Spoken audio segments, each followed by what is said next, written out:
In a small Kentucky town, a decorated police officer and his canine partner uncover a sealed court conspiracy that leads to the systematic removal of children under false legal pretenses. As they begin exposing the truth, their lives are dismantled, forced to fake the dog's death, go underground, and partner with a former intelligence officer. They unravel a far-reaching network of corruption rooted in family courts and state contracts. With help from veterans, reformed deputies, and whistleblowers, the team challenges a system designed to silence victims and reward complicity. But even as the evidence goes public and change begins to ripple through the region, those responsible aren't all behind bars. Some vanish, others wait, and the most dangerous players have yet to reveal their full hand, because exposing the truth was only the beginning, and justice, even when earned, comes with consequences. Hold on a moment before we move forward. Let us know where in the world you're watching from. And if you're loving these stories, don't forget to hit subscribe. Tomorrow's episode is going to be absolutely mind-blowing. The ceiling fan creaked above the stale courtroom air, slicing slow arcs of indifference as the people of Harlan County waited for a verdict they already feared. Judge Malcolm Briarwood adjusted his robe, his fingers tugging at the sleeves with a subtle theatricality, as if he were preparing not to deliver justice, but a performance. Beneath him, rows of families, caseworkers, and uniformed officers sat rigid. No one spoke. No one blinked. All eyes were locked on him, except for the ones of the German shepherd lying motionless by Officer Dean Rourke's side. Dagger didn't move, not even when the gavel came down. Case dismissed. The words rang like a gunshot. A mother in the second row let out a choked sob. A man at the back, likely from the sheriff's office, stared at the floor like he'd been punched in the stomach. Dean didn't move. He stood beside the plaintiff's table, one hand resting on his belt, the other gently touching Dagger's collar. The silence stretched out until it cracked. Due to insufficient evidence and lack of credible testimony, all charges against Mr. Landry are dropped, Briarwood said, his voice smooth but sharp-edged. Court is adjourned. Mr. Landry, clean-shaven, unblinking, his smile carved from cold granite, stood and calmly buttoned his suit. He didn't look at the family whose daughter he was accused of abusing.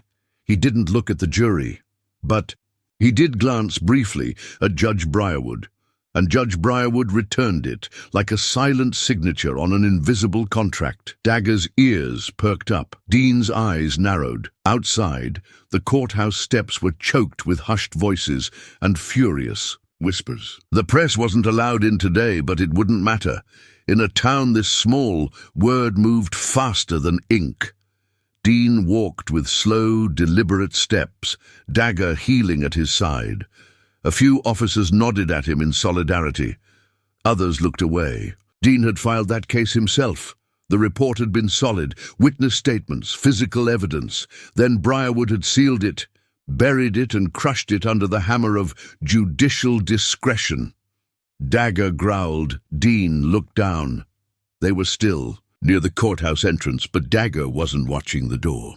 He was fixated on the basement steps, hidden quiet behind the east wing. The dog's tail went stiff, hackles rose, his paws were planted, and then he moved, suddenly, sharply, yanking against the leash. "Dagger! Heel!" Dean barked. Dagger didn't stop. He pulled harder, barking wildly now, low, guttural barks, followed by scratching at the ground near the steps. Nails scraped against concrete.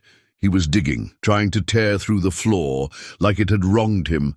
That's when the judge's assistant appeared, two marshals behind her. "Officer Rourke," she said coolly, "Judge Briarwood has deemed your canine unfit for courthouse duty due to today's disturbance." Dean stared at her. "He's not a pet. He's a federal certified search dog. That reaction means something. Means he's a liability now. You're to turn him over to animal control by end of day." Dagger whined low in his throat. Dean felt his grip tremble slightly, then tightened it. He didn't respond, didn't protest, just nodded once sharply and walked Dagger to the truck. That Night, Dean stood in the darkened corner of his home, staring at Dagger. They stopped by with muffins and fresh coffee. The boy had grown more open. He laughed now, asked questions.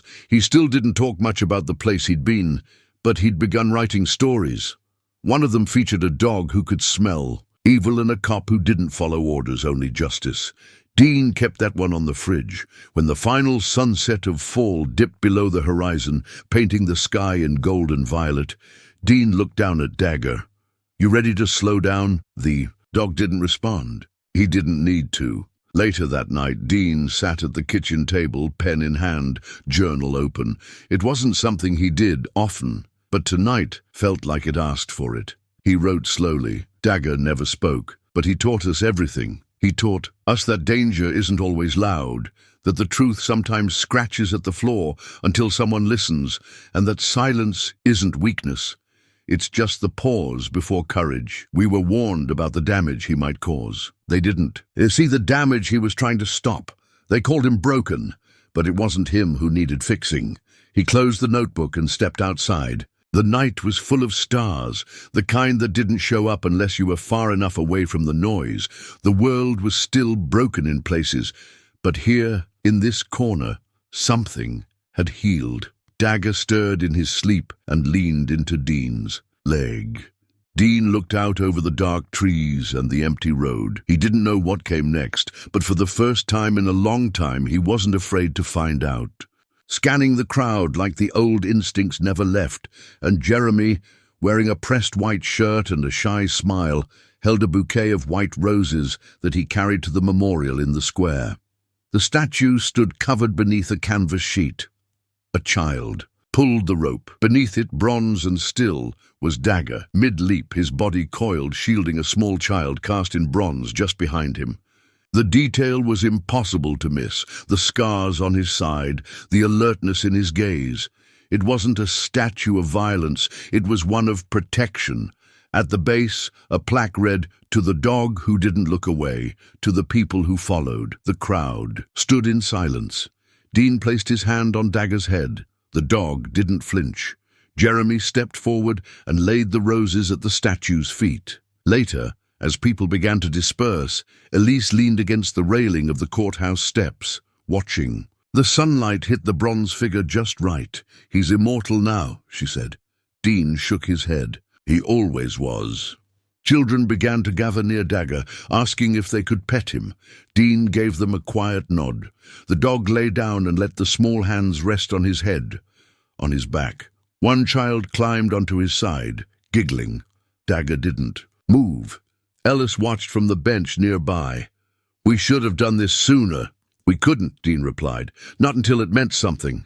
That evening, back at the cabin, they found a package left on the porch. No label, no sender. Inside was a small metal tag, polished clean. On one side it said simply, "Unit 47, no longer forgotten." On the other was the name of one of the missing children Elise had tracked. Dean held it in his hand for a long time. More names would come. More stories. Some would end in rescue, others would not. But now, every missing name echoed in a town that no longer ignored silence. That night, the lights along Main Street stayed on, longer than usual. Stores left their signs glowing. People lingered. Dagger lay at the edge of the square, watching the children play with a ball they kicked across the sidewalk, across lines that used to divide. Dean sat on the bench beside the statue, hands folded, breathing slow. They had come to a moment that didn't feel like the end of a battle. It felt like the start of something better. The cabin was quiet, lit only by the fading light pouring through the western windows. A warm breeze drifted through the open door, rustling the map tacked to the wall, its pins no longer blood-red with tension, but replaced with soft blue ones, marking victories. Cases closed. Children found. Courts restructured. A network unraveled. Not by force, but by persistence. Dean sat on the porch in his usual chair, a cup of black coffee cooling beside him. Dagger lay at his feet, his head resting across Dean's boot, eyes closed, breathing deep and even. His body carried scars now, real ones, and the kind only a few could see. He didn't chase shadows anymore. He didn't flinch at sudden sounds. He had become part of the land, as constant as the trees that surrounded them. Elise stepped out, a stack of papers in her arms. The book was finished. A full draft of Below the Floorboards lay bound and ready for print. She hadn't written it for fame or a platform. She'd written it because silence had nearly swallowed everything. And now people were listening. I added an epilogue, she said quietly, sitting on the step beside him. Dean nodded. What's in it? Just this place. What we built. What we didn't lose. She looked down at Dagger, reached out, and scratched behind his ear. He didn't move, but the corners of his mouth curled up just a little. There's interest in adapting it, she added. Some producer wants to make a series. Dean let out a small breath. As long as they don't. Give the dog a voice. Elise laughed, the sound soft and easy. No, just the same silence that saved us. Ellis arrived just after sunset, his truck crunching down the gravel. He climbed out with a case of old files and a bag of groceries. No ceremony, no mission. Just life. They're asking for you again, he said to Dean. Some law school upstate wants to talk about accountability, oversight. Dean raised an eyebrow. I'm not a professor. They don't want one. They want someone who bled for it. Dean didn't answer, but Elise smiled. He'll think about it. Jeremy had started school again 2 weeks earlier. His grandmother had moved closer to town. Some mornings, this is how we make sure no one vanishes in silence again. No applause followed, just quiet nods, people absorbing, remembering. When the vote began, people lined up calmly. No shouting, no pushing. Each name signed was a small rebellion against everything that had happened in the shadows. Each pen stroke was a statement. We are not blind anymore. By evening, the resolution passed by unanimous consent. Outside, the veterans formed a quiet corridor as families exited. Jeremy stood between his grandmother and Elise, holding both their hands. Dean stood nearby, and when Jeremy looked up at him, it wasn't fear he saw. It was trust. The next day, the town held an assembly. Not a ceremony, not a parade. Just a gathering in the old school gym. There were no politicians, no banners, just people. They opened with silence for the children still missing. Then one by one, names were read of those returned. When Dagger entered the room beside Dean, the crowd rose. No clapping, no cheering, just standing. Dean paused, unsure what to say. He didn't have to. Jeremy stepped forward and placed a ribbon. On Dagger's vest, a red band with one word printed in white block letters, Guardian. The silence held a beat longer. Then Elise spoke. They tried to make him disappear. They called him dangerous, but Dagger didn't back down. Neither did Dean. Neither did you. That was all. They left before the cameras turned on. Later that week, Dean met with Denton, finally, face to face. He was younger than expected, quiet, smarter than most rooms could contain. He handed over a small hard drive. Everything we've collected, multi-state coordination, federal names. You ready to go national? Dean hesitated, then took it. We'll do it right. You already are. By now, other towns were following suit. Counties in neighboring states began audits. Parents demanded hearings. Survivors gave interviews. A few of the judges who'd resigned were now under formal investigation. The curtain hadn't just been pulled back. It had been torn down. Dean sat with Ellis and Elise that evening, watching the footage play on a muted screen. Headlines scrolled across the bottom. Reforms underway. Survivors speak out. K9 at center of expose honored. Dagger lay on the floor, belly up, snoring. He doesn't care about any of this, Dean said. Elise smiled. That's what makes him right for it. They stepped outside to catch the last light. People were beginning to wave now. Neighbors, strangers. They'd nod, tip their hats, not out of awe, but acknowledgement. Not of heroes, but of a shared truth. Dagger trotted ahead, tail swaying, nose to the wind. The work wasn't done, but the people were awake now, and that changed everything. The sky above Harlan was clear that morning, the kind of deep, unwavering blue that seemed to stretch forever. Main Street had been closed off for the first time in years. Not for an emergency, not for a protest, but for something else entirely. A parade. Not a grand one, not filled with floats or streamers. But it didn't need to be. The purpose was clear. The crowd knew why they were there. Dean stood near the courthouse steps, arms crossed, watching as the town gathered around the square. There was a soft murmur in the air, laughter, conversation, the sound of children. It didn't sound like a place recovering from a storm. It sounded like one that had weathered it and was still standing. Beside him, Dagger wore a fresh black vest, no longer labeled K9 unit. The new patch was simple: Honor Guard. Below that, a silver tag engraved with one word: freedom. The mayor, a quiet man who had inherited the position after the last scandal shook City Hall, stepped up to the microphone with a modest speech prepared. He didn't speak long. He didn't have to. People weren't here for politics. This community stood when others fell quiet, he said. Today we recognize not just what we've endured, but who stood at the front of that line. He gestured toward Dean.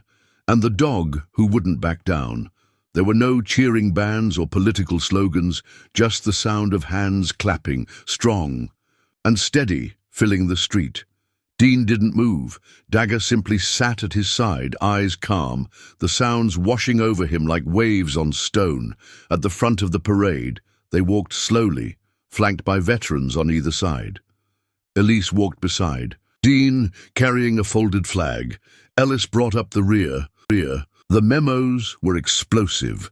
Internal emails between state administrators and private agency heads discussing the financial efficiency of high-volume removals. Each child was a line item, a percentage, a dollar amount. One message simply read, "Quotas lagging behind projections. Pressure the judge." Dean wanted to burn the folder. Instead, he scanned it. Ellis returned that night with new updates. 3 of the contractors named in the footage were cooperating. One had already testified in exchange for immunity.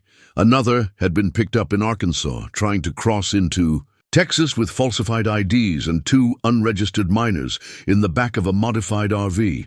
"We're turning their own people," Ellis said, one by one. But not all redemption came from the inside. Outside the safe house, veterans from across the region had begun arriving. Men and women Dean hadn't seen in years. They brought supplies, vehicles, intel. Some had even left their jobs to be there, not for war, but for order. Dagger walked among them like he belonged, tail steady, head high. He'd earned their respect, not because of what he did, but because of what he endured. That week, Dean received a message from a woman named Rebecca Mayfield. She was a former intake manager for one of the child rehabilitation centers. She confessed in a video. 3 minutes, 1 take, no edits. She detailed how children were routed, how false psychiatric evaluations were used to justify extended placements, and how those placements were leveraged for state funding. "I wanted to believe we were helping," she said, "but you can't help someone by vanishing them." The video went viral overnight. Dean didn't even need to post it. Someone else had. Maybe Denton, maybe one of the hundreds watching now. For the first time, the narrative had changed. The story wasn't about a few bad actors. It was about the people fighting to fix it. Dean sat on the back porch that night, staring into the trees. Elise joined him quietly. "They're listening now," she said. "They have to." "No," she replied. "They want to." Dagger stepped. Outside, lay down between them, nose pressed to Dean's boot. Across the yard, Holt sat by the fire with Jeremy and his grandmother. The boy had begun to smile again. He laughed when Dagger chased a stick, and sometimes he even asked questions. The kind of questions a child asks when they believe in tomorrow. Dean watched them, then said, "If the people who built this system can turn, maybe it means something." "It means we're not alone," Elise said. "Not anymore." He looked up at the stars, thinking of all the names still left on the board. But for the first time, he didn't feel outnumbered. He felt ready. The town of Harlan didn't look the same anymore. It wasn't the buildings or the signs that changed. It was the people. There was a different rhythm in how they moved through the streets, less hurried, less guarded. The fear that had once clung to every doorway like ivy had started to pull back, and in its place was something else, presence. At the community hall, they gathered by the hundreds. Veterans, teachers, parents, survivors, and those who had once been too scared to speak. Dean stood near the back wall, arms crossed, watching the momentum build like a tide. Elise sat at a folding table, organizing a clipboard full of signatures. Ellis paced the side aisle, directing people to their seats. Dagger lay beneath the main podium, unmoving, calm, eyes scanning the crowd. They were here for a vote, not in a courtroom, not online. A real vote, a public resolution to establish a permanent oversight board for all child-related legal matters in the county. Community-run, rotating, transparent. It wouldn't fix everything, but it would never again allow a single man in a black robe to act without consequence. Dean didn't want to speak. He never did, but when his name was called, he stepped forward anyway. The room quieted. The only sound was the creak of old floorboards and the rustle of coats. "I used to believe the system worked," he began. "I wore the badge. I wrote the reports. I trusted the people above me." He looked out across the faces. "And then I watched that system call this dog a danger because he saw what we refused to." He nodded to Dagger, who raised his head at the sound of his voice. "We lost a lot before we found anything, and even now, we don't have all the answers. But this," he held up the resolution form. Dean declined. Dagger turned away. The real award came a week later in the form of letters, hundreds of them, from families in Kentucky, Missouri, Arkansas, from kids, from parents, from teachers, from survivors. Some were typed, others were written in crayon. Most said, "Thank you." A few said more. One, written in careful handwriting on lined paper, read simply, "Because of you, I'm not afraid anymore." Dean pinned it to the wall of the safe house. He didn't say why. The attention grew, but they didn't chase it. Elise went back to writing, not for the web, but for a book. She called it Below the Floorboards. Dean didn't read drafts. He said the truth didn't need to be edited. Dagger began visiting trauma centers with a local program. Quiet walks through hospital corridors, children reaching out without speaking. The dog never pulled away. He leaned into every touch, every hand that trembled as it reached him. It wasn't therapy, it was presence. One morning, a school principal from Harlan called. She wanted to invite Dagger and Dean to speak at a town assembly. Dean said he'd think about it, but the next day, he and Dagger stood in front of a gym full of students, the dog sitting at attention, while Dean told a story not about pain, but about what happens when people stop being afraid. Afterward, a student approached, maybe 13, maybe 14, face tight with something unsaid. "My sister," the boy started, then stopped. "They said she ran away, but she wouldn't. Leave me." Dean handed him Elise's card. "We'll find out." The world was different now, not fixed, but exposed. The programs had lost funding. The judges who remained were under scrutiny. The state passed legislation requiring third-party oversight on family court removals. It wasn't enough, not yet, but it was something. Dean stood on the porch one night, watching the stars, listening to the wind carry through the trees. Elise joined him, blanket over her shoulders, a glass of something warm in her hands. "You think it'll ever stop?" she asked. "No," Dean said, "but I think more people are paying attention." Dagger stepped outside, sat beside them, eyes to the sky. For a long time, none of them said anything. Then Elise asked if they hadn't tried to put him down. "You think any of this would have happened?" Dean looked down at the dog. "They called him a threat," he said. "Turns out they were right." The knock came early, just after dawn. Dean opened the cabin door and stared at the man on the Porch without saying a word. The visitor didn't speak right away either. He looked older than Dean remembered, the creases around his mouth deeper, his shoulders no longer square with the confidence of a badge. He wasn't in uniform anymore. Just jeans, boots, and a denim jacket that had seen better years. "Travis Holt," the man said. "Figured I owed you face to face." Dean stepped aside. Not an invitation, just space. Holt entered slowly, hat in hand, glancing around like the walls might judge him.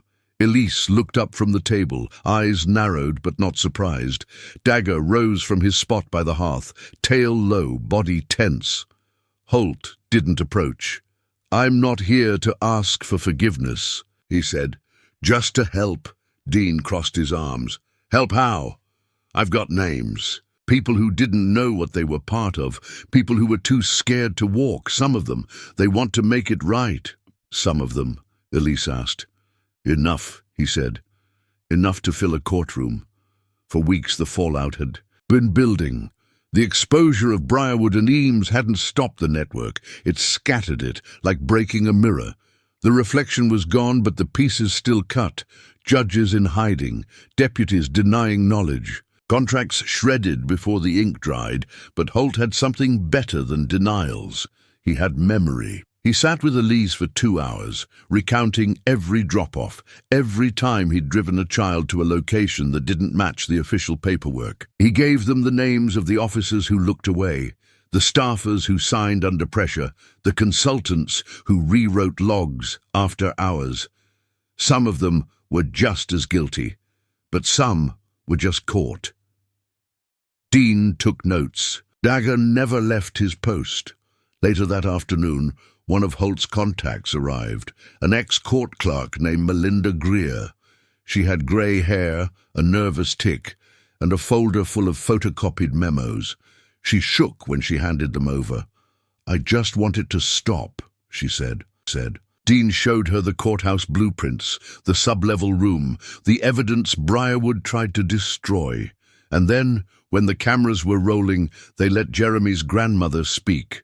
"I thought I'd never see him again," she said. "But this dog, this team, they never gave up." The footage aired that night.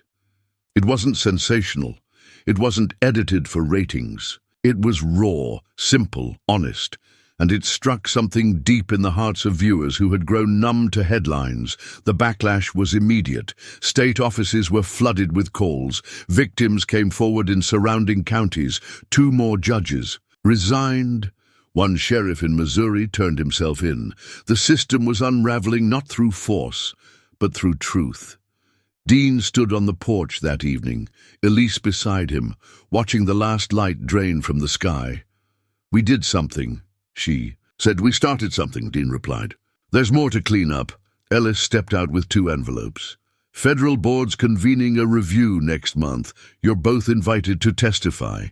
Dean didn't respond at first. Then, "Let them come here. Let them see it."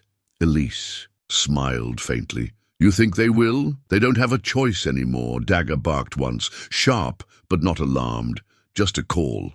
He trotted up the porch steps and nudged Dean's hand, as if reminding him the work wasn't done, but they'd earned this moment. Dean scratched behind his ear. "You ready for people to call you a hero?" Dagger sat down, completely unimpressed. Elise laughed softly. "He doesn't want medals, just justice." Same. Inside, Jeremy helped his grandmother prepare dinner. The way he moved, careful but not afraid, spoke louder than any interview. He was healing, slowly, and for now, that was enough. The wind picked up, rustling the trees around them. Dean closed his eyes for a moment. The storm hadn't passed entirely, but something else had arrived in its place. Hope. The letter came folded in a plain envelope. No seal, no insignia, just a typed name. Captain Dean Rourke. Inside, the text was short, formal. The Department of Justice invited him, Elise Maddox, and K9 Unit Dagger to Washington for a closed session hearing. The wording was stiff, but between the lines, Dean saw what it really was. Recognition, not a medal, not a headline, just a step forward. Elise read hers in silence, sitting by the window with a cup of black coffee cooling between her fingers. Dagger lay at her feet, half dozing, his ears still twitching at every distant sound. She glanced at Dean without raising her voice. "You going?" Dean looked out the window, past the trees, to the clearing beyond, the place where they'd met. Jeremy's grandmother, where they'd seen that boy learn how to smile again. "Yeah," he said. They arrived in D.C. under a low grey sky, a government sedan waiting at the airport. No press, no escorts, just a handler with tired eyes and a polite nod. Dagger sat up. Straight the entire drive, pressed against the rear door, like he was waiting for something to go wrong. Dean kept a hand on his back. Not because Dagger needed comfort, but because Dean did. The hearing was held in a wood-panelled room, buried beneath a stone building that never appeared on tourist maps. 5 senators, 2 aides, a court recorder, and 1 federal representative. From Internal Affairs, no applause, no welcome. Just a nod and a request to begin. Elise spoke first. She didn't look at notes. She didn't read from a script. She just talked about the removals, the buried files, the underground room, about the system that disguised trafficking in the language of care. Her voice never rose, but her words hit like gunfire. No one interrupted. Dean followed. He spoke of patrols, of trust in the chain of command, and how that trust had been used to look the other way. Then came Dagger. The senators didn't know what to say. One of them, a man with white hair and folded, Enns asked if the dog was aware of his role. Dean stared for a long moment before answering. He saved more lives in 3 weeks than most of us do in a lifetime. That's all the awareness that matters. After the session, a brief ceremony was held behind closed doors. Elise was presented with a commendation from the Office of Civil Integrity. Dean received a plaque from the DOJ, an eagle carved into heavy glass, and Dagger, wearing a polished black vest, was named a National Service Dog by unanimous vote. A photographer tried to get a posed picture. Hands shaking. His name was Travis Holt, early 40s, once a good man, people had said, but somewhere along the way he started signing papers without reading them, trusting judges, looking the other way. "I didn't know what it was," he said. "They said expedited removals. I thought it was for emergencies. Then they stopped letting me see the kids, just told me where to drop them." Dean leaned forward. "Who signed the orders?" "Briarwood. Eames. But it wasn't just them. There was a name, Derek Lang, private contractor. He ran transport." Elise looked at Ellis. "That name's on the missing funds ledger." Dean asked, "You willing to testify?" Holt nodded. "I want to fix it, at least a little." Ellis glanced at the hallway. "We need to move. Now." They stepped out into the corridor, and the lights cut. Gunfire shattered the silence. Dean dropped low, dragging Holt behind a pillar. Elise pulled her weapon and returned fire down the corridor, where muzzle flashes lit the darkness. 2 figures moved in shadows, tactical gear, suppressed weapons, silent footsteps. They were professionals. Ellis moved fast, dropping one with a clean shot to the leg. The other retreated, vanishing into the stairwell. Dean turned to Holt. "You still want to testify?" The man's face was grey, but he nodded. "Then get up." They moved quickly, out the back, into the alley, rain pouring down their faces. A black SUV idled near the exit, familiar Denton. He leaned out the window. "Get in!" No time for questions, they loaded in. Tires screamed against wet pavement. Elise checked Holt for wounds. Dean looked back once and saw the station disappear behind them in a wash of red and blue lights. By the time they reached the safe house again, Jeremy was asleep on the floor, curled beside Dagger. And for a moment, just one moment, there was peace. Morning came like a slow exhale. For the first time in weeks, the safe house wasn't filled with tension. It was filled with quiet, real quiet, not fear, not waiting, just stillness. Elise moved gently through the kitchen, reheating coffee. Dean stepped out onto the porch, the sun streaking through the trees, his eyes still scanning without thinking. It had become second nature now, looking for movement, for shadows that didn't belong. But today, there was nothing but birdsong and the breeze. Inside, Jeremy was still asleep, dagger curled protectively around him. The boy's face had softened. Overnight, some of the weight was gone. His hand rested on the dog's chest, rising and falling with each breath. Dean watched them through the screen door and didn't say a word. Ellis was already on the radio, checking in with Denton, coordinating the next steps. The data they had recovered was still unfolding. Layers of transfers, money trails, encrypted, contracts buried in state budgets under names like Youth Transitional Services and Guardian Access Programs. The shell companies were dissolving, fast. Those behind them knew the walls were closing in, but the story wasn't done. They still had to make sure it didn't happen again. Later that morning, a black SUV pulled up the gravel road. For a moment, everyone froze. Dean stepped out with a hand near his sidearm. Elise tensed behind the curtain, but then the back door opened and a woman stepped out, mid-50s, eyes wide with disbelief. "Jeremy?" The boy heard her voice before he saw her. He bolted upright, eyes searching, dagger following him with a protective nudge. Then he saw her. "Grandma!" He ran into her arms before she could even kneel. She held him so tightly, Dean wondered if either of them could breathe. She sobbed into his shoulder, rocking back and forth in the gravel like she could pull time itself back through sheer force of love. No one spoke. No one moved. Dean looked away, jaw clenched. Elise stepped outside slowly, holding the envelope with the release papers. "You'll need to sign these," she said gently.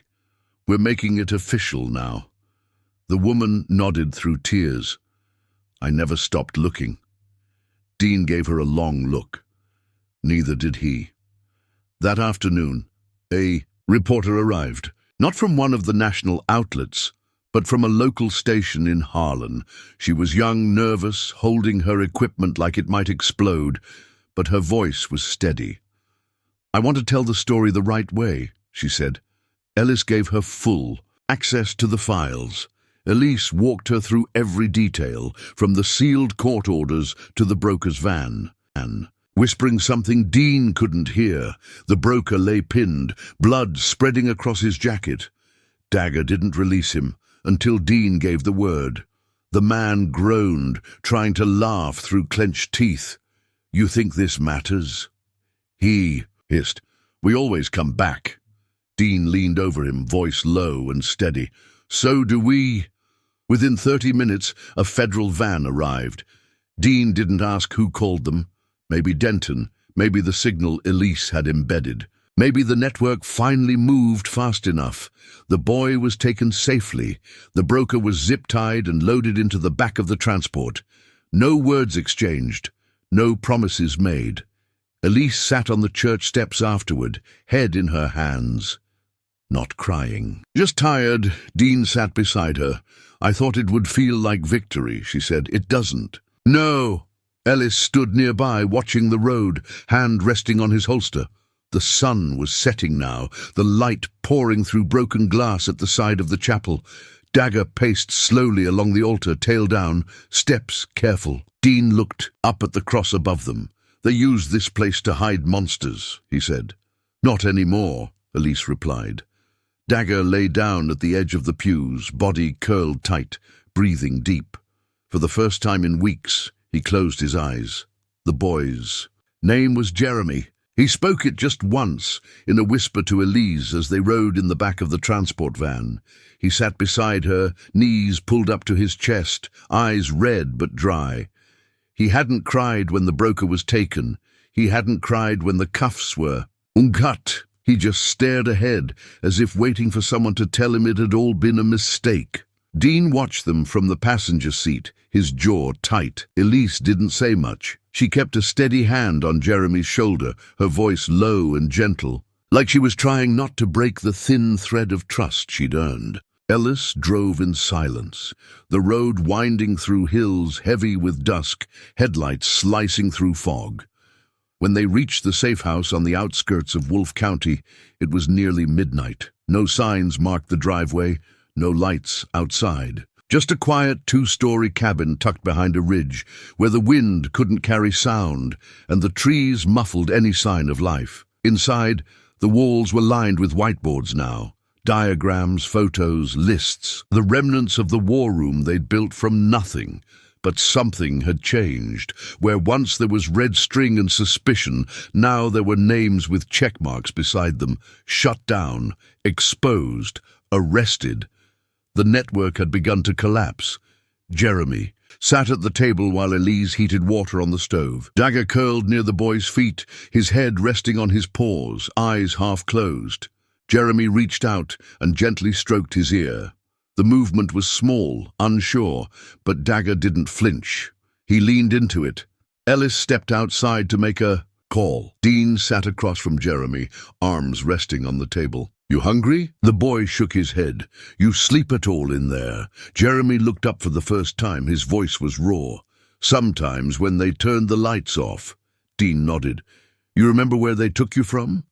The boy hesitated, then said, "My grandma's house, after school. They said I was going to a better place." Dean's jaw clenched. Elise brought over a mug of tea and set it down gently. "You're safe now," she said. The boy looked between them. "For how long?" No one answered. Ellis came back in, his face pale. "We've got a problem." Dean stood. "What kind?" One of Briarwood's deputies flipped, claims he thought the removals were legit, but now he's ready to talk. Names. Locations. He's in protective custody, but only just. Elise frowned. "Where is he?"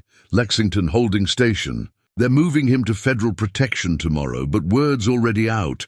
Dean grabbed his coat. "He won't make it through the night if we wait." Ellis nodded. "We leave now." Before they walked out, Dean knelt beside Jeremy. "You're going to stay here. You're safe. No one knows you're here but us." Jeremy didn't speak. He just looked at Dagger. Dean caught it. "He'll stay with you." Jeremy nodded once. The drive to Lexington was tense. Rain began to fall, light at first, then in sheets. The city lights reflected off the wet streets as they pulled up to the precinct. Dean flashed the ID of a dead jurisdiction. Old badge, old name.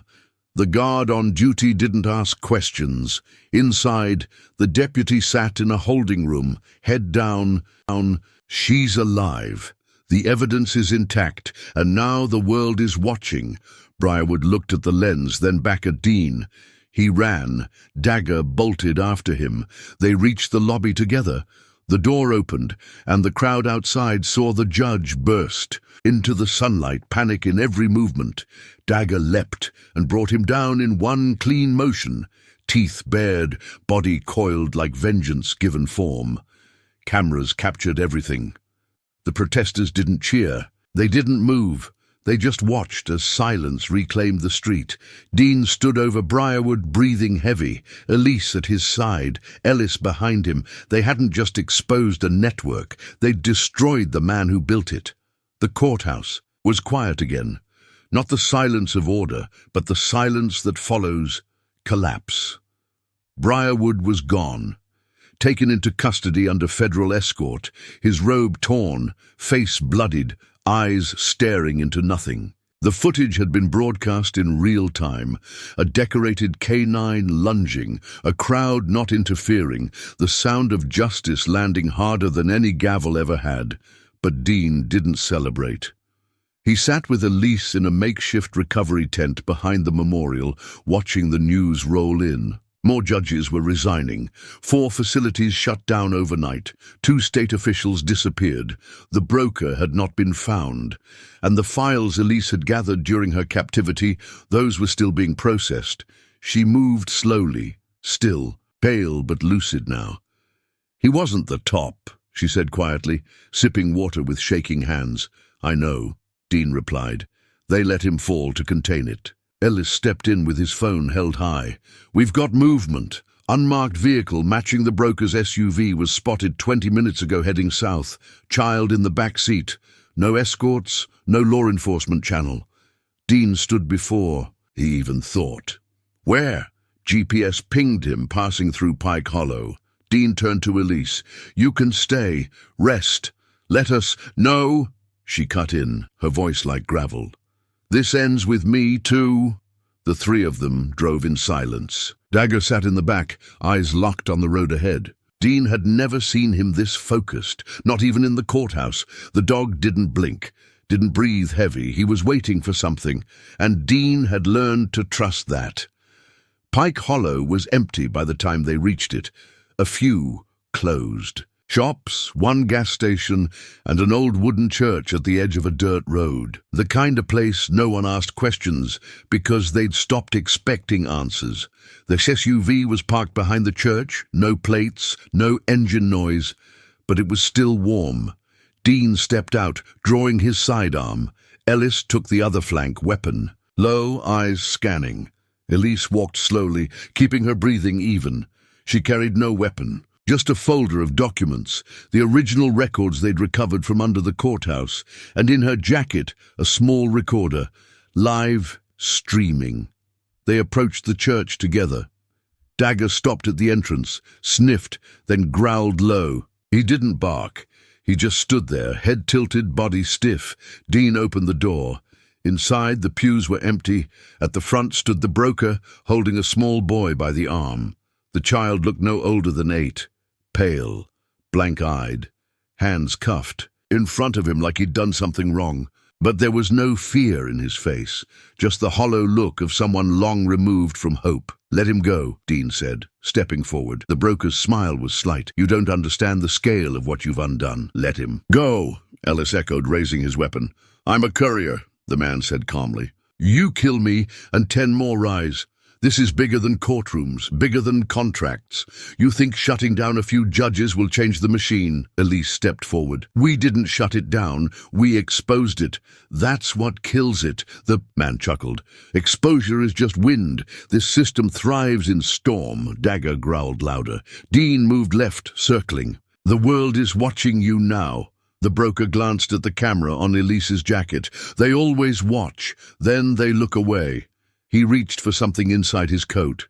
Dean shouted, Don't! But Dagger was already in the air. The dog hit him mid-draw, teeth locking into the man's shoulder, dragging him backward. The gun skidded across the floor. The boy dropped to his knees, breathing hard. Ellis rushed to secure him. Dean kicked the weapon out of reach.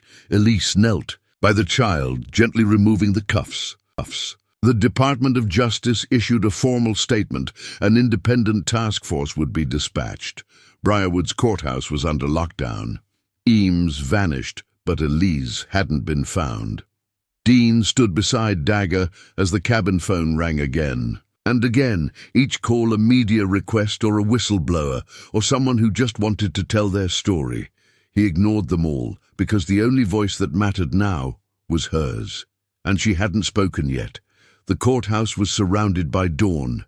Not the kind bathed in golden light, but a grey, brooding morning where every breath felt like it could break something. Protesters lined the perimeter, holding hand-painted signs, some demanding answers, others holding photographs of children with first names only, lost in sealed files.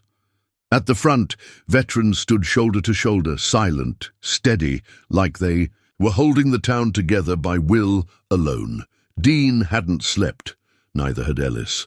The video had detonated across every corner of the internet, but it wasn't over. Briarwood had locked himself in his chambers, shredding files by hand. The broker had gone to ground. Elise was still off the map, and behind it all, the network was beginning to fracture. Eyes were everywhere now, and not all of them were watching to help. Dagger sat by the door of the command cabin, muzzle pressed to the floor, tail unmoving. He hadn't left that spot since they returned. He knew something was unfinished. Knew the fight wasn't over. Ellis clicked off the latest broadcast. They're sending in a state response team. Not feds, not yet. Just enough to look like action. Dean nodded slowly. They're hoping the noise dies down. It wouldn't. Not this time.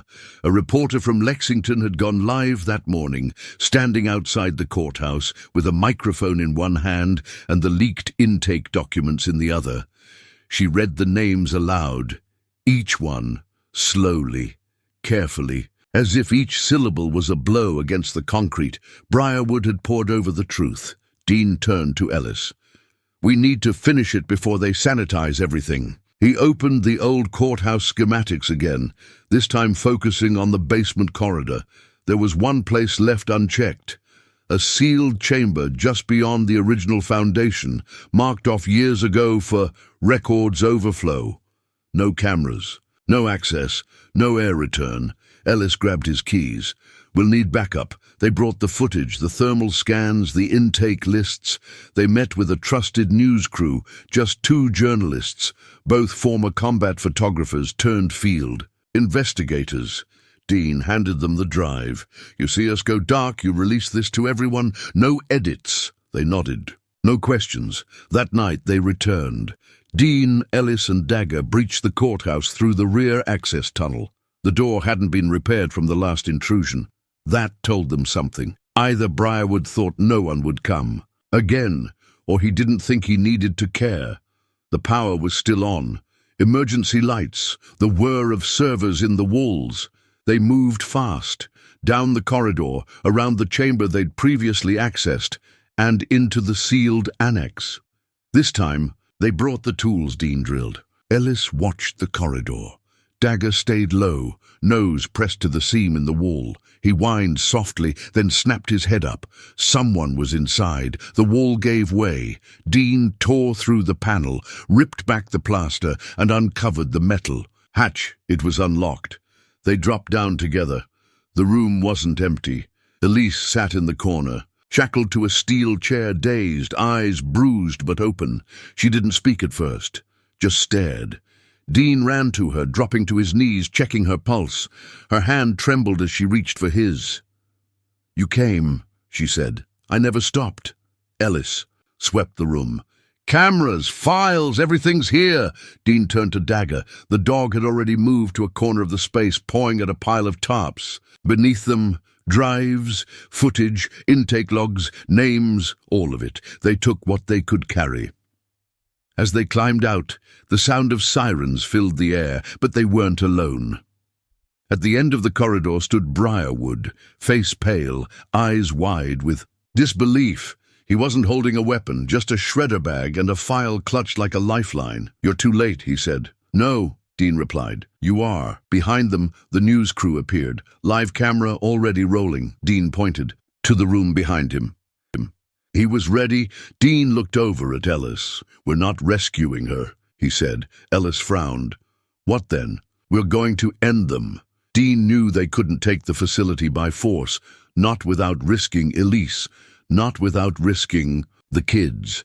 But they had something else, a story that no one had yet told in full, one wrapped in state contracts, judicial abuse, private profits and missing children. They just needed one last piece, something irrefutable, something the public wouldn't scroll past. They needed a confession or a transaction. Ellis had the idea first. "They meet at night. That broker, the one from the courthouse, he doesn't live on site. He comes to pick up files, cash, maybe even names. He'll be back." "And when he comes back," Dean said, "we follow him." They didn't have to wait long. 3 nights later, the SUV rolled into the property just after 9. Dean and Ellis had taken up a concealed perch a quarter-mile away, deep in the brush, with long-range mics and 2 thermal scopes. The vehicle stayed 20 minutes. Then it pulled out, headlights dimmed, and headed west.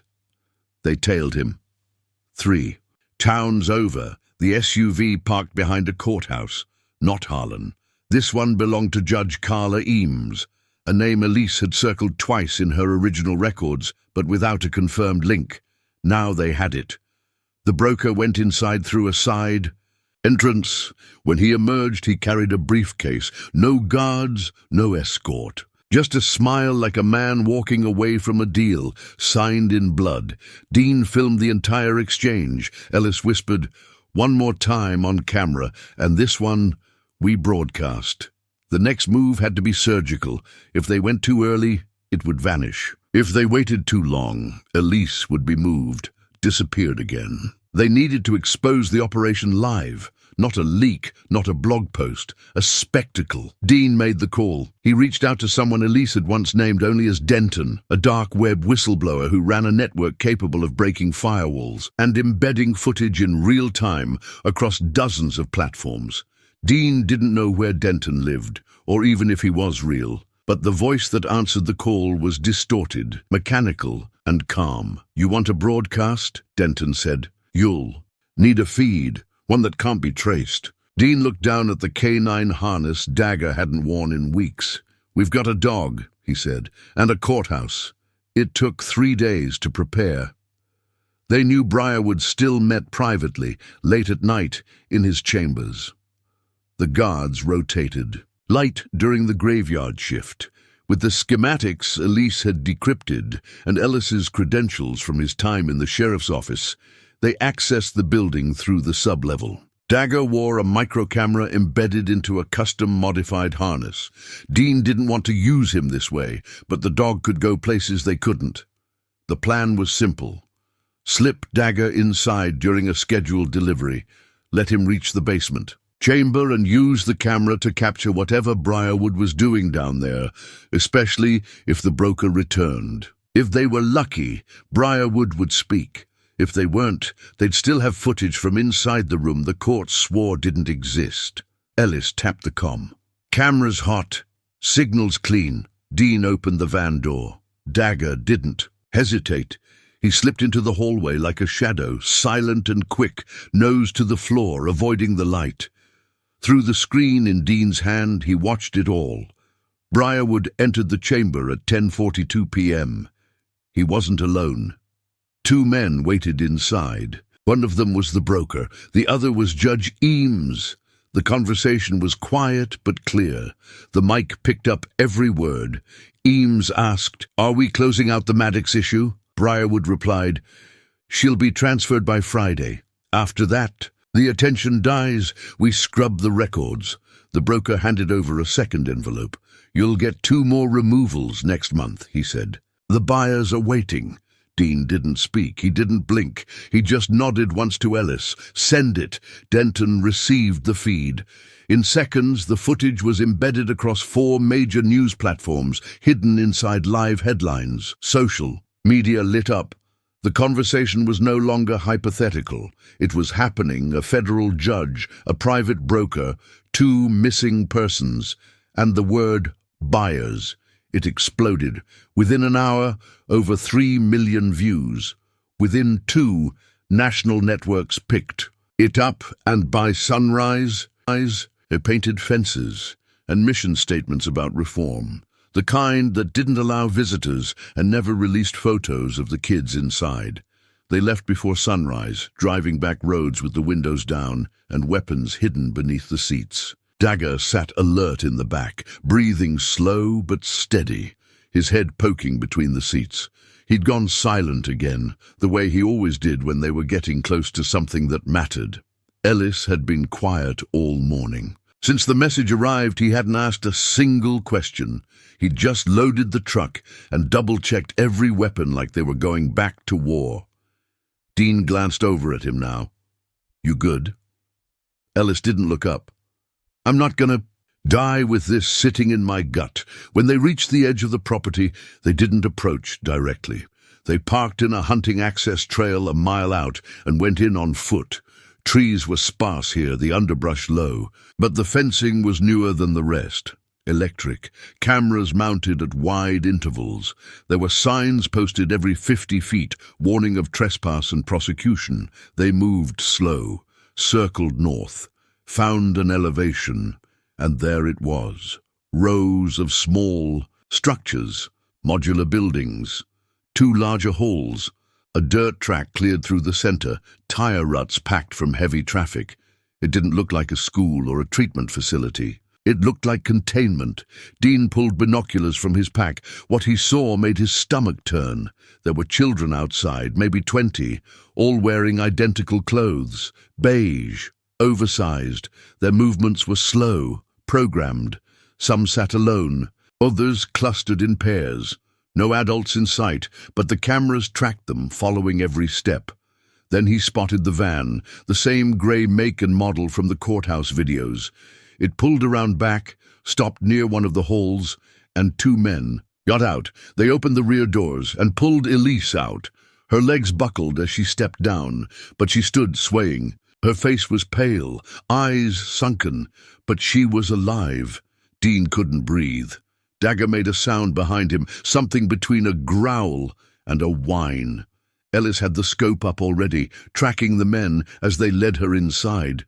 Dean dropped the binoculars. "She's there." Ellis didn't flinch. "We can't just storm it, not without backup." Dean looked at him. "We're the backup." Ellis shook his head. "You don't know who's guarding this place. You don't know how many exits, what kind of response time they've got, or how many of those kids even know they're prisoners." Dean was already dialing. Not the cops, the network. He sent a single image, a still of Elise standing in the yard, time-stamped, tagged with the name of the facility. Within minutes, his phone started pinging. Not calls, not texts, people moving. One message stood out. "We've seen that place before. 8 counties have matching sites. Private run, ex-military staff, sealed contracts through state juvenile services. They're not just hiding kids, they're profiting off them." Dean stared at the screen. "It's bigger than I thought." Ellis nodded. "It always is." They didn't leave right away. They stayed in position, documenting everything, rotation, schedules, personnel patterns. When the children were brought in and out, who drove the vans. For 6 hours, they tracked every move. Then Dean spotted something that made his blood run cold. One of the handlers stepped outside for a smoke break. Dean zoomed in on his face. He recognized him. The same man Briarwood had handed the envelope to in the courthouse footage. He wasn't a low-level enforcer. He was a broker, and if this man was here, it meant Elise wasn't just being punished. She was being processed. That night back at the cabin, Dean spread out everything on the floor. Each facility, each judge, each transport company. It was a spiderweb with Briarwood at the center, but not alone. There were others, at least 9 counties with sealed removals, all identical, all tied to the same non-profit shell companies and the same handful of correctional administrators who'd been quietly removed from state payroll and rehired as consultants. Ellis looked at the wall of names, then at Dean. "This isn't corruption. This is trafficking dressed up as family law." Dean sat down, shaking. "They don't just steal them, they erase them." And now they had Elise, which meant time was running out. Dagger paced beside the map, his eyes locked on the door. It painted fences and mission statements about reform, the kind that didn't allow visitors and never released photos of the kids inside. They left before sunrise, driving back roads with the windows down and weapons hidden beneath the seats. Dagger sat alert in the back, breathing slow but steady, his head poking between the seats. He'd gone silent again, the way he always did when they were getting close to something that mattered. Ellis had been quiet all morning. Since the message arrived, he hadn't asked a single question. He'd just loaded the truck and double-checked every weapon like they were going back to war. Dean glanced over at him now. "You good?" Ellis didn't look up. "I'm not gonna die with this sitting in my gut." When they reached the edge of the property, they didn't approach directly. They parked in a hunting access trail a mile out and went in on foot. Trees were sparse here, the underbrush low, but the fencing was newer than the rest. Electric, cameras mounted at wide intervals. There were signs posted every 50 feet, warning of trespass and prosecution. They moved slow, circled north, found an elevation, and there it was. Rows of small structures, modular buildings, 2 larger halls, a dirt track cleared through the center, tire ruts packed from heavy traffic. It didn't look like a school or a treatment facility. It looked like containment. Dean pulled binoculars from his pack. What he saw made his stomach turn. There were children outside, maybe 20, all wearing identical clothes, beige, oversized. Their movements were slow, programmed. Some sat alone, others clustered in pairs. No adults in sight, but the cameras tracked them, following every step. Then he spotted the van, the same grey make and model from the courthouse videos. It pulled around back, stopped near one of the halls, and two men got out. They opened the rear doors and pulled Elise out. Her legs buckled as she stepped down, but she stood swaying. Her face was pale, eyes sunken, but she was alive. Dean couldn't breathe. Dagger made a sound behind him, something between a growl and a whine. Ellis had the scope up already, tracking the men as they led her inside. Dean dropped the binoculars. "She's there." Ellis didn't flinch. "We can't just storm it, not without backup." Dean looked at him. "We're the backup." Ellis shook his head. "You don't know who's guarding this place. You don't know how many exits, what kind of response time they've got, or how many of those kids even know they're prisoners." Dean was already dialing. Not the cops, the network. He sent a single image, a still of Elise standing in the yard, time-stamped, tagged with the name of the facility. Within minutes, his phone started pinging. Not calls, not texts, people moving. One message stood out. "We've seen that place before. 8 counties have matching sites. Private run, ex-military staff, sealed contracts through state juvenile services. They're not just hiding kids, they're profiting off them." Dean stared at the screen. "It's bigger than I thought." Ellis nodded. "It always is." They didn't leave right away. They stayed in position, documenting everything, rotation, schedules, personnel patterns. When the children were brought in and out, who drove the vans. For 6 hours, they tracked every move. Then Dean spotted something that made his blood run cold. One of the handlers stepped outside for a smoke break. Dean zoomed in on his face. He recognized him. The same man Briarwood had handed the envelope to in the courthouse footage. He wasn't a low-level enforcer. He was a broker, and if this man was here, it meant Elise wasn't just being punished. She was being processed. That night back at the cabin, Dean spread out everything on the floor. Each facility, each judge, each transport company. It was a spiderweb with Briarwood at the center, but not alone. There were others, at least 9 counties with sealed removals, all identical, all tied to the same non-profit shell companies and the same handful of correctional administrators who'd been quietly removed from state payroll and rehired as consultants. Ellis looked at the wall of names, then at Dean. "This isn't corruption. This is trafficking dressed up as family law." Dean sat down, shaking. "They don't just steal them, they erase them." And now they had Elise, which meant time was running out. Dagger paced beside the map, his eyes locked on the door. "It runs directly beneath the courtroom, right where Dagger lost it." Ellis nodded. "No access listed, no air ducts, no maintenance tunnels." Sealed deliberately. Dean traced the path. The only way in was through the foundation, just beneath the clerk's archive hall. The same spot with the fresh concrete, a new addition hiding an old secret. "We'll need to go at night," Ellis said, "without notice. And if we get caught, we won't." Dean cut in. "I'm not asking for help. I'm asking for timing. You still have access to the old surveillance feed." Ellis reached into his duffel and pulled out a hard drive. "I never gave it back. They ran it through Elise's decrypted laptop. Every camera, every blind spot, every patrol schedule tied to courthouse security. On Tuesdays, the building was nearly empty by 11:30 p.m. Only one janitor inside. 2 patrol cars outside. One of them rotated every 45 minutes. "That's our window," Dean said. "We're not looking for confrontation. We're looking for evidence." They didn't speak the rest of the night. Just moved. Dean loaded. Gear. Ellis checked comms. Dagger rested, eyes open, nose twitching. He hadn't barked since they left the ridge, but his body had never been more tense. He knew what they were walking into. 2 nights later, they parked in the alley behind the courthouse. No words, just nods. Dean slipped through the side access door, still fitted with the old mechanical lock. He'd filed the key himself, 6 years ago when he worked patrol. That key still worked. The inside was silent, sterile, echoes of emptiness. Dean and Ellis moved with purpose. Down the hall, past the archives, into the service corridor that ran behind the clerk's office. Dagger stopped once, nose to the floor, then bolted forward. He stopped in front of the concrete slab, the patch laid during the renovation. Ellis set the acoustic scanner down and activated it. The waveform ping returned a hollow cavity beneath. "We're standing on a sealed chamber," he muttered. They drilled, slow, clean. No vibration sensors on the old paneling. At 3 inches deep, they hit metal.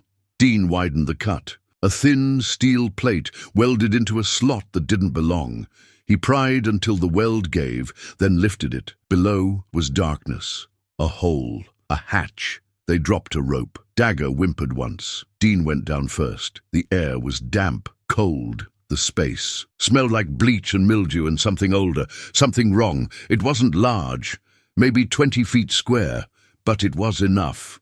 4 cages. Metal chairs bolted to the floor. Chains.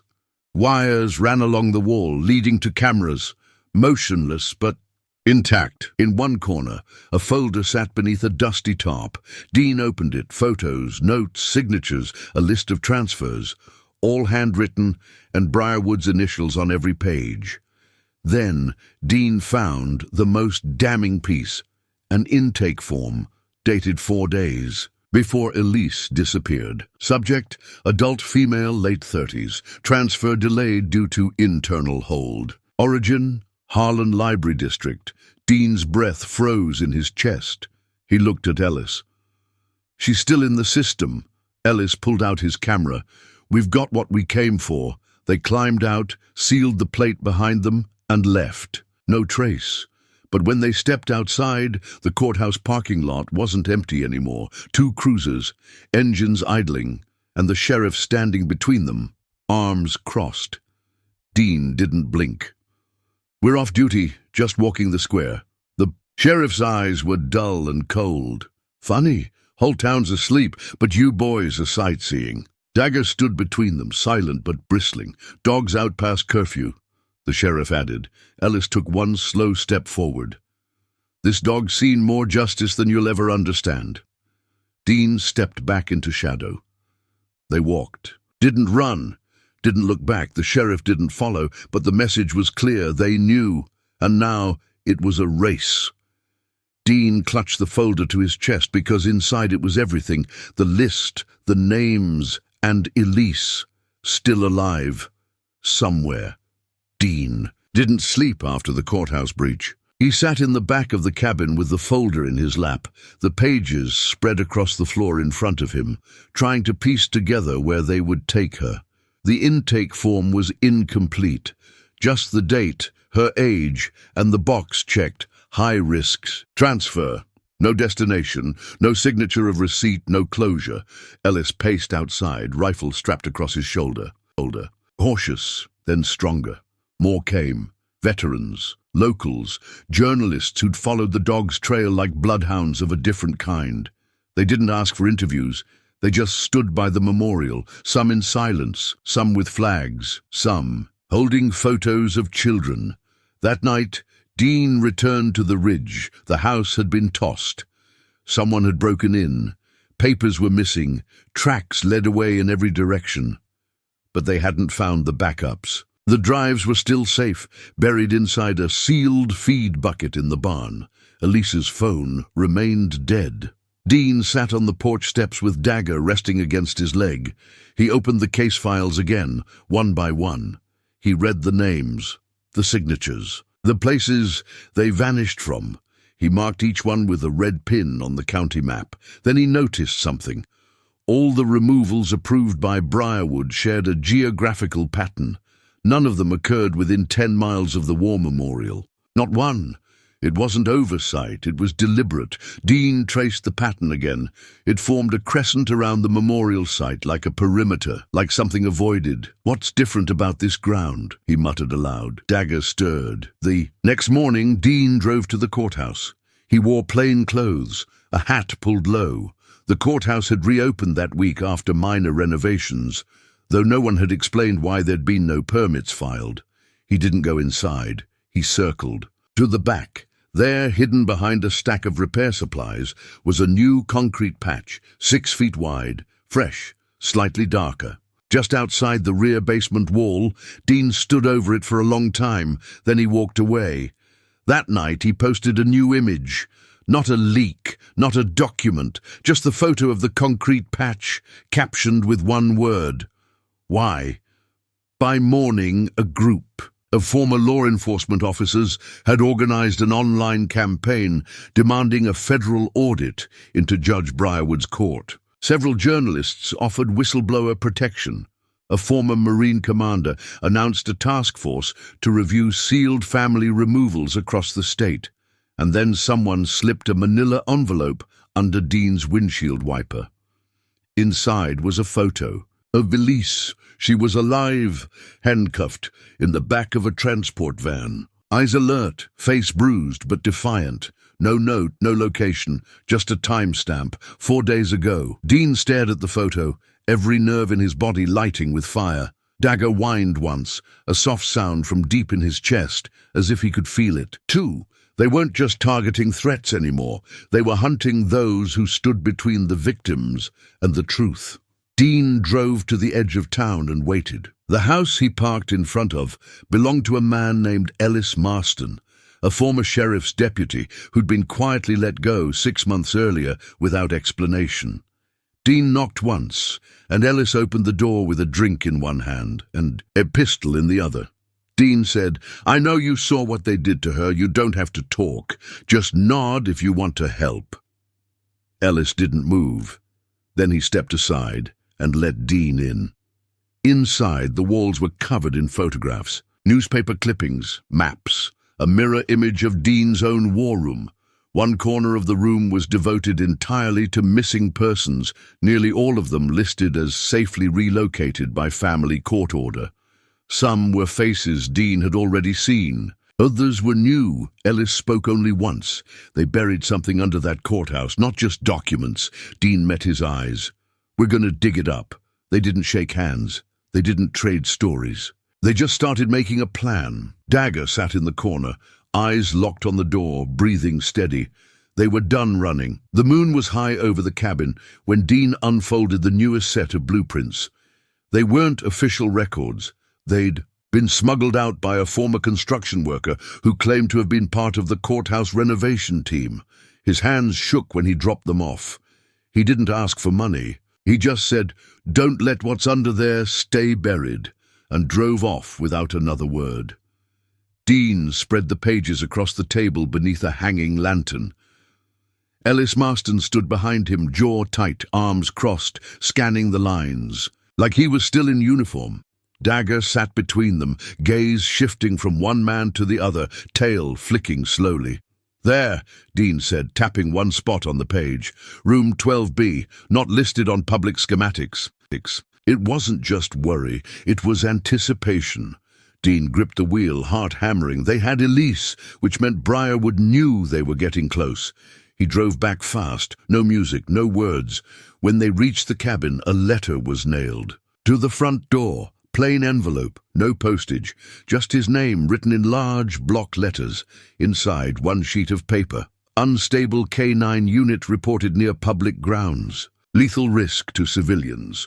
Authorized for immediate removal. Consider this your final notice. Below it, the county seal and a signature, M. Briarwood. Dean didn't stop moving. He packed what they needed. Documents, drives, weapons, burned. Everything else. Dagger followed without a sound. They drove north, deep into the ridge country, and found a new place to hole up. Smaller, less defensible, but hidden. Dean stared out the window all night, the letter sitting on the table behind him. He'd read it 20 times. It wasn't just an order. It was a kill list disguised as paperwork. First Elise, then Dagger. Next would be him. He didn't wait.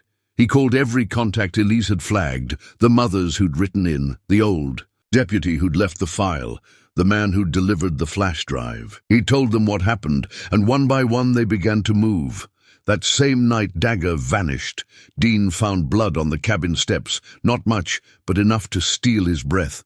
The leash lay beside it, torn in half, Tracks led into the woods. Dean followed them for nearly a mile. Mud, pine needles, blood every 20 yards. Dagger had been running, bleeding, but he hadn't been taken without a fight. There were drag marks in one spot, then signs of a scuffle. Hair, a torn fabric scrap, tactical grade. Dean kept going, deeper into the trees, his flashlight cutting a narrow path through the dark. He called Dagger's name twice. No answer. Then he found him at the base of the county war memorial, limping, bleeding, one ear torn but alive. Dagger lay curled beneath the American flag, panting, his body trembling. Dean dropped to his knees, eyes burning. He didn't care who saw. He pulled Dagger against him, whispering something between a prayer and a promise. Within hours, someone posted a photo. A combat-decorated K9 dog, battered and bloodied, lying beneath the Harlan County Veterans Memorial, refusing to move. The image went viral. Support came quietly at first. A veteran from Bowling Green offered a place to stay. A retired judge from Tennessee wrote an anonymous blog post detailing how court removals could be abused if sealed improperly. Then a senator's aide leaked a memo showing that Briarwood had received donations from a private security firm, now tied to 3 child transport contracts. Dean watched the tide shift in real time, and yet Elise remained missing. The courts denied knowledge of her detainment. The jail claimed she'd been released to federal custody, but there were no federal records. She had vanished the same way the children had. Dean stared at the fire, Dagger sleeping fitfully beside him.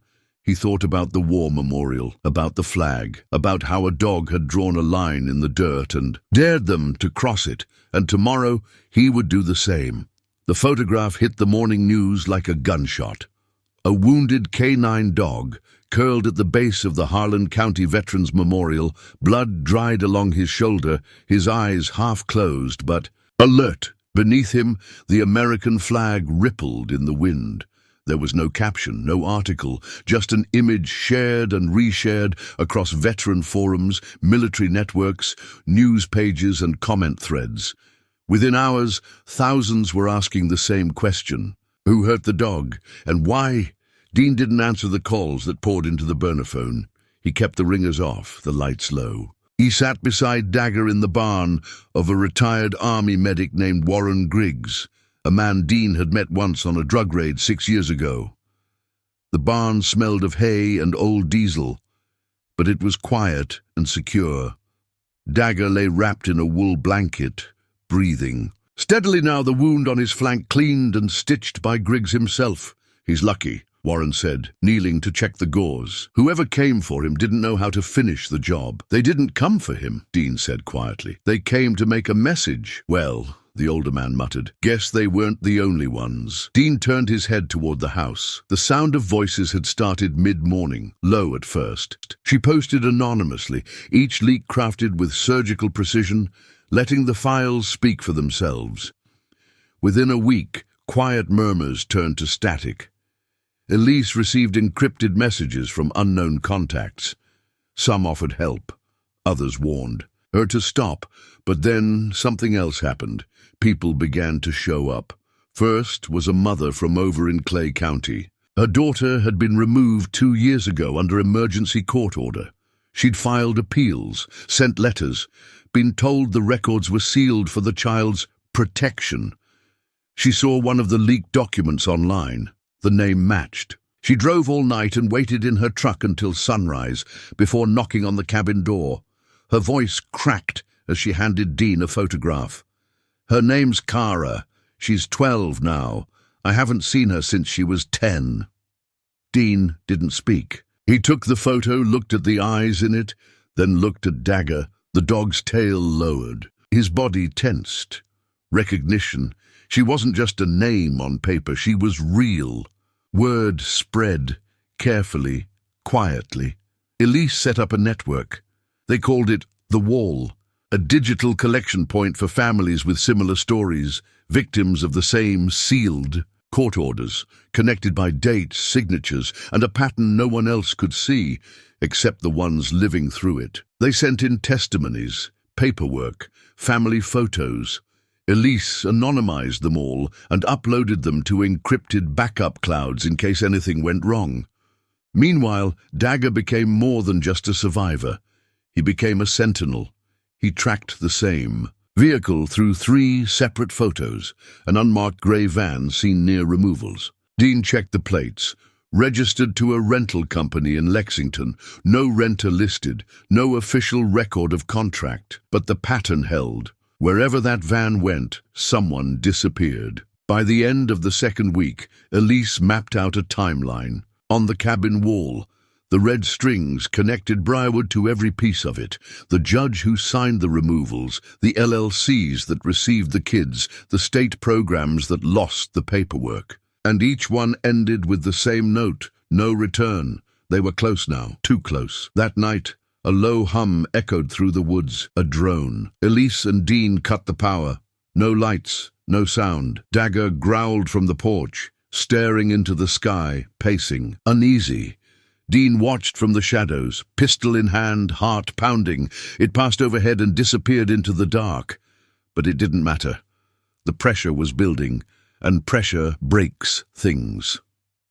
Judge Briarwood watched the leak unfold from behind the tinted windows of his office. The screen showed a pixelated freeze frame of his own face, caught mid-motion, hand extended, passing a manila envelope to someone blurred by a faulty camera lens. The footage had no sound, but it didn't need any. The image alone was damning. It had already been viewed over 30,000 times. The anonymous account had no name, no profile. Just one phrase at the top of the page. He signs, they disappear. He leaned back in his chair, fingers steepled under his chin. The walls of his chambers were lined with dark oak shelves and framed degrees, but they felt smaller now, as if the air inside had thickened. A knock came, sharp, 2 raps, then the door opened without permission. Sheriff Morgan stepped inside, his face tight, jaw locked. He shut the door behind him and didn't speak until the latch clicked. "We've got a problem." "I saw it," Briarwood muttered. "Then you know what's coming. I know what needs to be done." That night, Elise was arrested. She'd gone into town to use a municipal library computer, one of their safest access points, and never came back. Dean waited past dusk, then midnight. Then he checked the trail cams. At 6:12 p.m., a cruiser pulled up behind her Jeep. At 6:14, she was taken into custody. No struggle, no warning, no warrant posted publicly. Dean drove into town at dawn. Dagger sat in the passenger seat, silent but alert. At the edge of Harlan's main street, he parked and walked the block, eyes scanning. He saw the cruiser, same plate, Sheriff's Department. But something was wrong. No badge number was listed in the booking logs, no name. Elise wasn't on the system. She didn't exist in the jail registry, Dean asked at the desk. The deputy shrugged and said she was probably in transit. Dean didn't wait.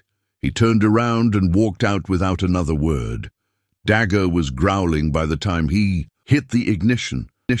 "And we're taking information that implicates a sitting judge, multiple agencies, and federal oversight lapses.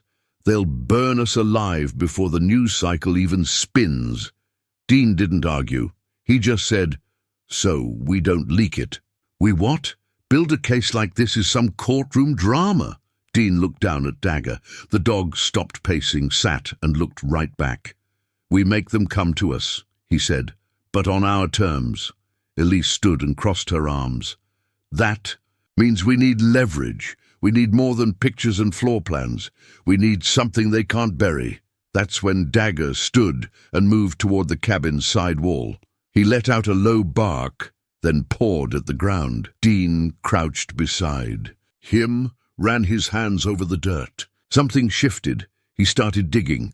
10 minutes later, they unearthed a metal box, an old ammo canister, rusted but sealed. Inside was a folder wrapped in plastic. Dean pulled it free, opened it, and stared in disbelief. It was a collection of names, dozens, children, ages, dates. Next to each name was a code and a signature, Briarwood's signature. A second hand had written in pencil beside each entry, Condition compliant, transfer cleared. Elise stared at the documents for a long time. "Where the hell did you get this?" she asked. "I didn't." "He did." Dean looked at Dagger. The dog just sat, tail brushing the earth. Elise's voice dropped. This changes everything." They scanned the pages, backed them up, then encrypted the files into cloud storage with multiple fail-safes. Then Elise sent a ping, an old contact from military intelligence circles, someone she'd sworn never to call again. But there were no lines left, not to cross. A day later, a man showed up on foot, carrying no phone, no ID, and no name. He handed Elise a flash drive and said, "This is what we pulled from Pine Hollow's internal servers before the plug got pulled." Elise opened it. Video files.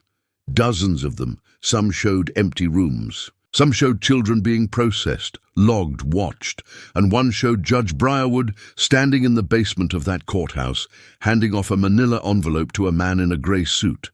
No audio. But the look in Briarwood's eyes was clear. They were right, and now they had proof. Morning crept over the treetops like a warning.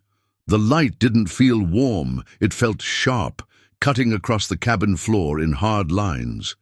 Dean hadn't slept. He sat at the table with a pile of printouts scattered in front of him, red string drawn across a map on the wall, names circled in pen. Dagger lay beside the door, twitching at every sound in the distance, still uneasy. Elise stood at the counter, sipping bitter black coffee, her back tense, her mind working 2 moves ahead of every breath. The video of Briarwood had changed everything. It confirmed what they feared and what no one dared say aloud.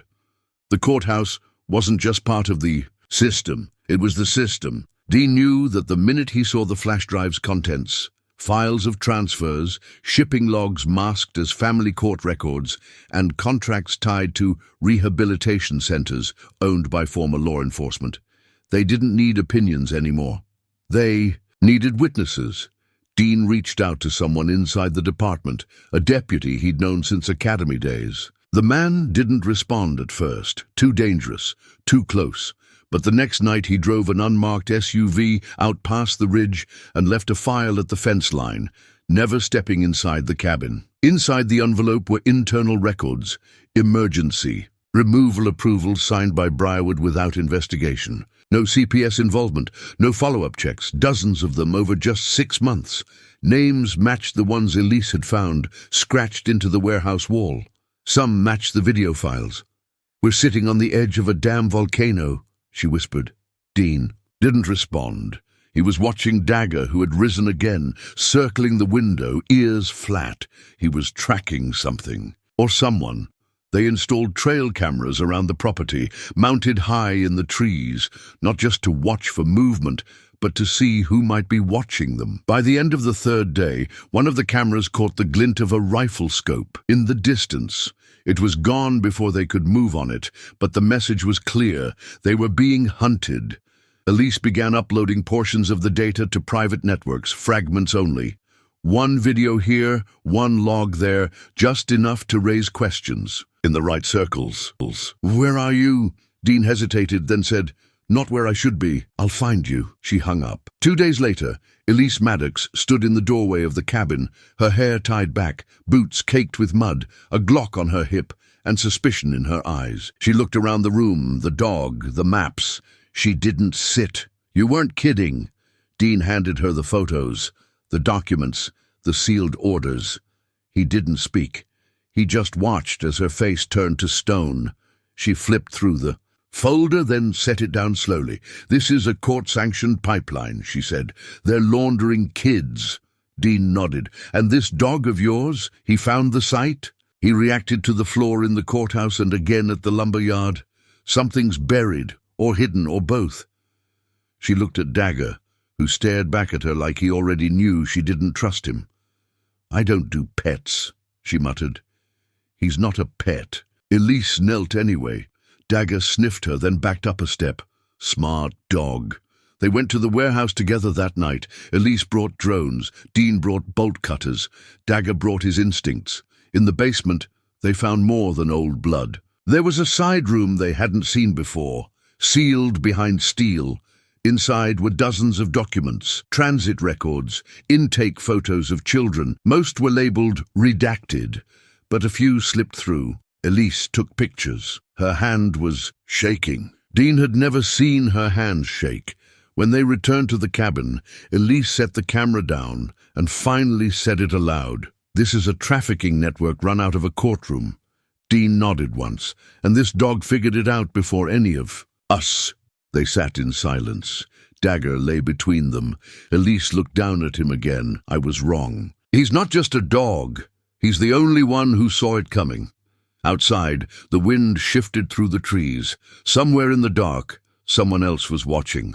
It was just past midnight when Elise pulled her jeep off the gravel road and killed the engine. They'd driven in silence for an hour, only the sound of Dagger's low, rhythmic breathing filling the space between them. Dean had his eyes on the tree line, watching for any tail, but the road behind them stayed empty. Still, neither trusted the dark. They were headed to a location Elise had dug up from a corporate registry database tied to one of the court orders, an abandoned farmhouse 30 minutes outside Harlan, officially owned by a shell company called Pine Hollow Management. The name had no employees, no website, no taxes filed, just a mailbox and a deed. And the coordinates they had matched the GPS logs from the unmarked van seen near the lumberyard 2 weeks before. The farmhouse stood on, a rise at the edge of a clearing, its wood warped and peeling, its windows shuttered. A rusted truck sat near the barn, half swallowed by weeds. It looked like a forgotten ruin, but Dagger stepped out of the jeep and froze immediately. His head dropped, ears forward, his tail low and stiff. Dean didn't need words. "Go," he whispered. Dagger crept forward. Elise drew her weapon. They swept the property room by room. Barn first, then the main house. The furniture was rotted, wallpaper peeled in strips, but something was off. The dust was uneven. No spiderwebs in the doorframes. And in the basement, beneath a rotted floorboard, they found a crawl space. It was empty now, but not always. There were chains on the wall, restraints bolted to steel bars.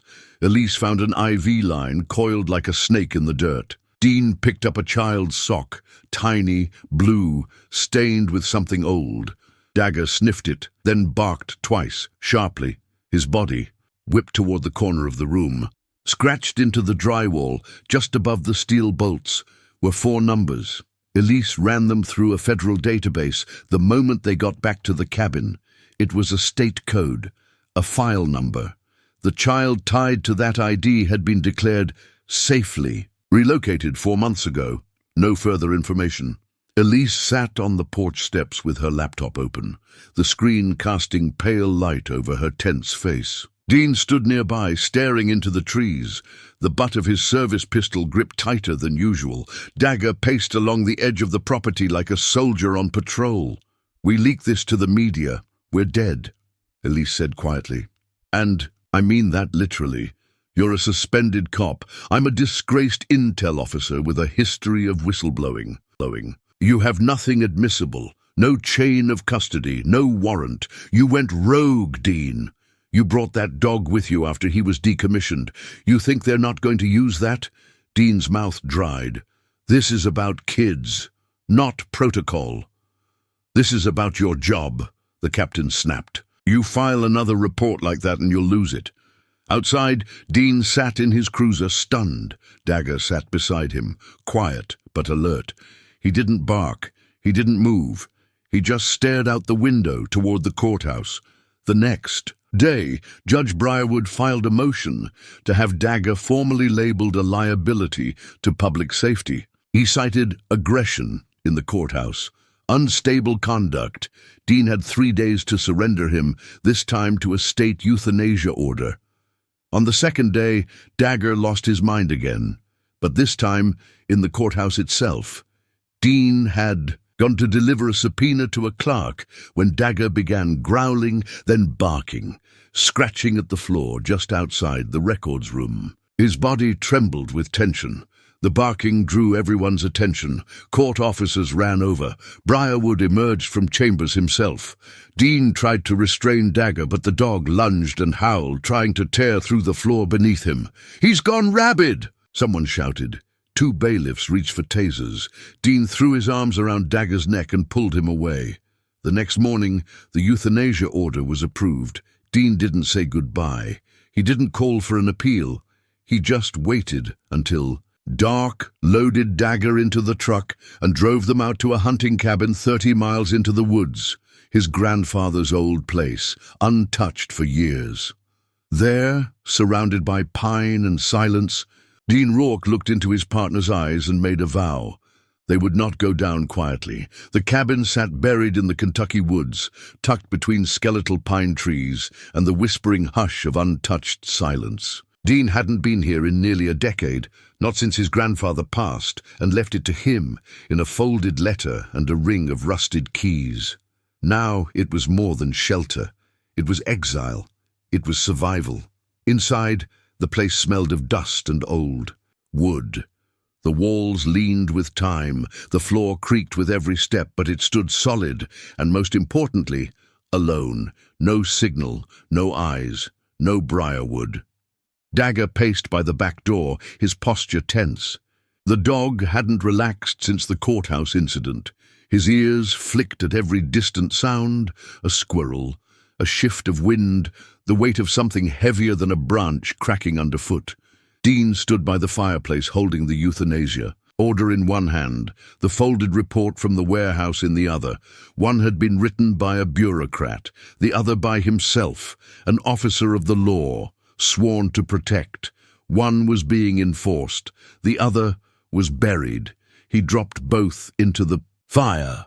The flames took them without hesitation. For 3 days, Dean and Dagger lived in the cabin like fugitives. Dean used burner phones, cash only, miles between gas stations. He mapped routes to and from the county offices, plotted surveillance times, tracked the movements of Briarwood's car. He watched, he waited, and every night, when the world was still and the only sound was the soft growl in Dagger's chest, Dean sat with a folder full of names of children removed from homes under emergency orders, no appeals, no hearings. Just vanished into a system that no one could penetrate, tracked only by sealed files and the cryptic signature of Malcolm Briarwood. One name appeared 3 times. A 9-year-old girl, removed from her grandmother's care, placed in 3 separate state temporary holds, but with no addresses listed. Dean's stomach turned as he cross-checked one of the listed driver names with a local property record. An RV registered under a different name, parked on the far side of the lumber yard. Another coincidence, sealed. Gone. He had enough to know. The system was being used, not just bent, weaponized. The removals weren't protective.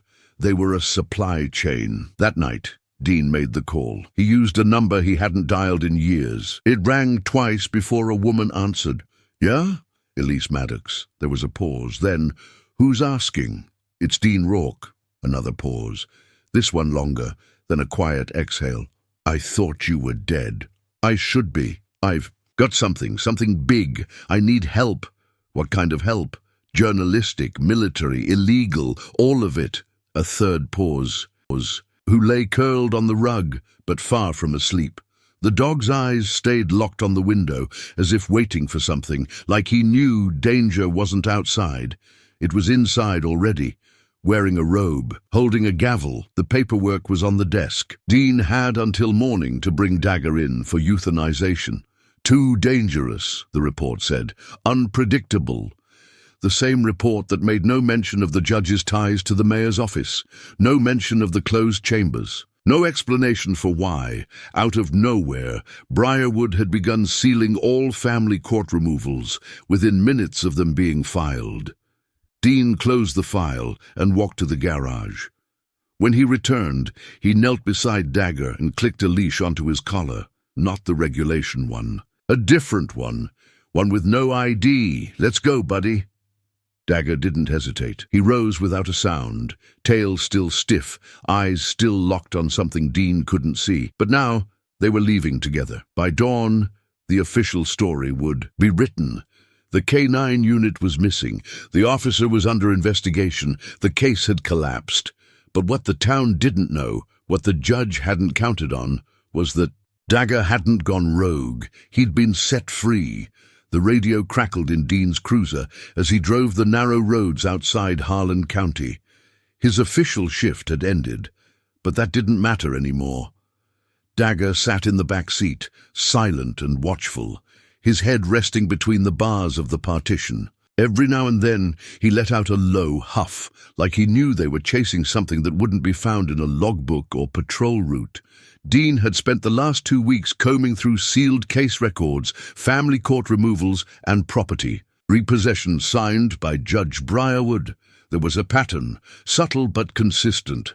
The same attorney names, the same vague emergency orders, the same 3 officers involved in nearly every child removal. But the addresses, those were the key. They led to dead ends. Homes listed under shell LLCs, no forwarding addresses, no foster home documentation. That night, while driving past an old lumberyard, Dagger stiffened, the hairs along his spine rose. He barked once, loud and urgent. Dean hit the brakes.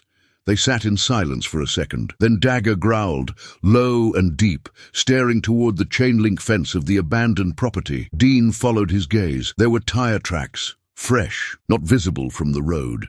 He pulled off the shoulder, killing the headlights. He hopped the fence, Dagger leaping over beside him. The lumberyard hadn't been in operation since the early 2000s, but the buildings were still standing, rusted metal structures with shattered windows and warped doors. They crept toward the main storage hall, stepping over rotted plywood and scattered nails. Dagger stopped suddenly and sniffed hard at the ground. His whole body shifted. He whined, then bolted into the dark toward the back of the warehouse. Dean followed, flashlight off. Inside, the floorboards groaned under his boots. The walls were lined with metal cages, not animal cages, not for storage. These were narrow, welded, reinforced. Dean stopped breathing for a moment. He knelt beside one, shining his light over the interior. Restraints, zip ties, old blood stains. He staggered backward, his gut twisting.